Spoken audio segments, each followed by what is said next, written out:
to vote for freedom. How come you're not suing in the Wisconsin counties that use this? Why are you only doing a recount?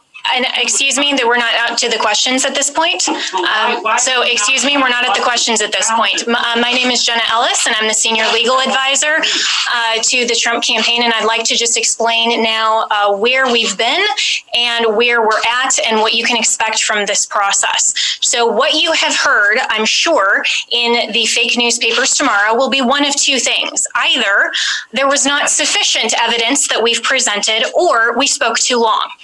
Okay, so what you've heard now is basically an opening statement. This is what you can expect to see when we get to court to actually have a full trial on the merits, to actually show this evidence in court and prove our case. This is not a Law and Order episode where everything is neatly wrapped up in 60 minutes. For those of you who are here in this room or have maybe tuned out in other networks, clearly you've never been court reporters. Trials take time. Putting on evidence takes time. This is basically an opening statement so the American people can understand what the networks have been hiding and what they refuse to cover, because all of your fake news headlines are dancing around the merits of this case and are trying to delegitimize what we are doing here. Let me be very clear that our objective is to make sure to preserve and protect election integrity. President Trump has been saying from day one that this is about maintaining free and fair elections in this country. It is not about overturning an outcome. It is about making sure that election integrity is preserved, and every American should want that. If every American is not on board with that, you have to ask yourself why.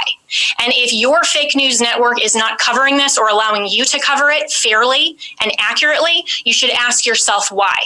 This is absolutely a legitimate legal basis. We have been asked to provide an entire case that generally would take years in civil litigation. I've been a prosecutor. I have tried cases with far simpler facts. One thing happened in a matter of minutes, and it still takes days. And we go through a jury process.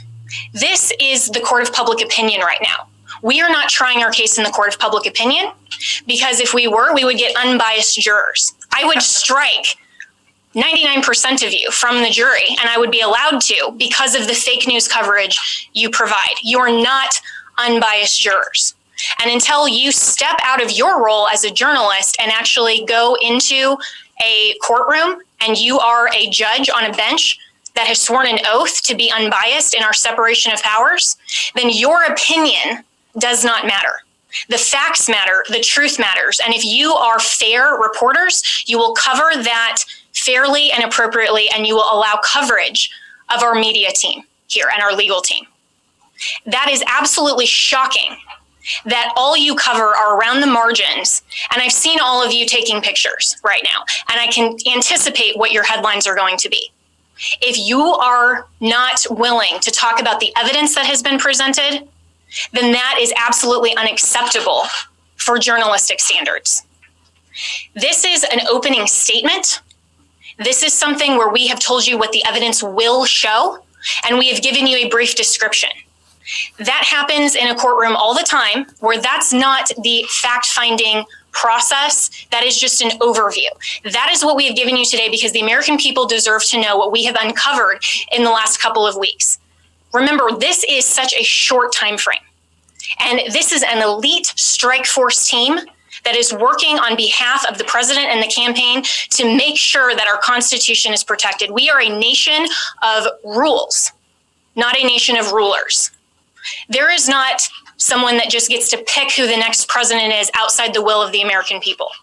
And that is our task, because when we talk about voter fraud, it's actually election official fraud.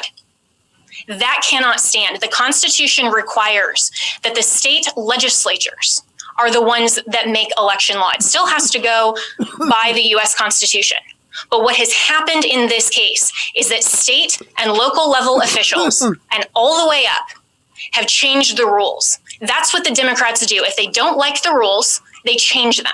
And they change them at the last minute. They manipulate them. They want to tear down our American system.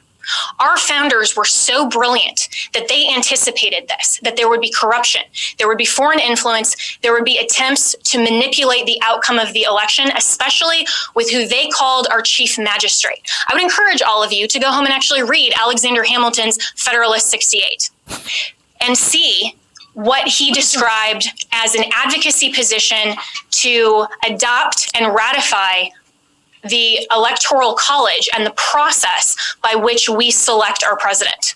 We select our president through the Electoral College not because it disenfranchises voters, but because it is a security mechanism for exactly the type of corruption that we are uncovering. And every American should be grateful and thankful that our founders had the foresight to put in those protections and provisions to make sure that your legitimate legal vote is not disenfranchised. That is what we are advocating for. We want to make sure to protect election integrity. And your president, President Trump, we are so proud that he is in this fight because he understands that when he swore his oath of office, he swore an oath to uphold and defend the United States Constitution. That is what he is doing. And that is what we are doing. We are confident that through this multiple pathway to victory, we will get to the actual outcome that the evidence shows. But this is not about overturning an election on our part. It's about making sure that we protect and preserve free and fair elections for all future American elections. If the United States caves to corruption or this type of election integrity disaster, then no election will be secure from here on out. And we all need to be keenly aware of that. We are the representatives here that are standing in this gap and defending President Trump and defending you, the American people, at the end of the day. This is ultimately about the United States of America. And we want to make sure to protect and defend that. And as my colleagues have said, we will not back down. We won't be intimidated. President Trump will not be intimidated. You, the American people, should not be intimidated. You, the press, should cover this fairly and should know that this matters to election integrity and it matters to the future of our nation.